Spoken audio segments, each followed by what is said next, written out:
welcome back to GODSHALL'S Test Kitchen. I'm Chef Samantha, and today we're gonna make something a little bit fancy. Our bacon wrap pears are made with some red wine, cloves, vanilla, brie, pears of course, sugar, and GODSHALL'S real wood smoked turkey bacon.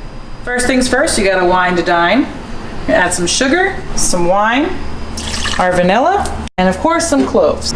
Bring that to a simmer, and by the way, any kind of red wine will do. Now we're gonna peel our pears, get them ready to go into the wine. We're gonna stir it up just a little bit to get the sugar dissolved, and then we'll add our pears.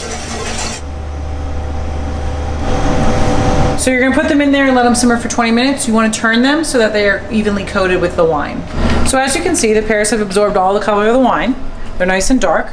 You can take them off now and put them into a bowl.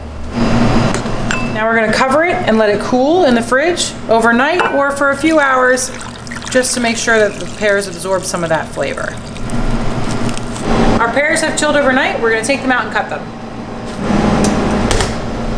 We drained off the excess wine. Now we're just gonna slice them into pieces. The longer you simmer the pears, the more they'll absorb in, so you could have less of this ring. It'll be more absorbed all the way through. But for this purpose, we're gonna bake them again, so they're gonna turn brown in the oven anyway. With our pear slice, we're gonna make equal slices of brie, but we're also gonna take off this rind. We'll cut our bacon slices in half and then roll the pears and the cheese together in them, put them on a baking sheet, and bake them.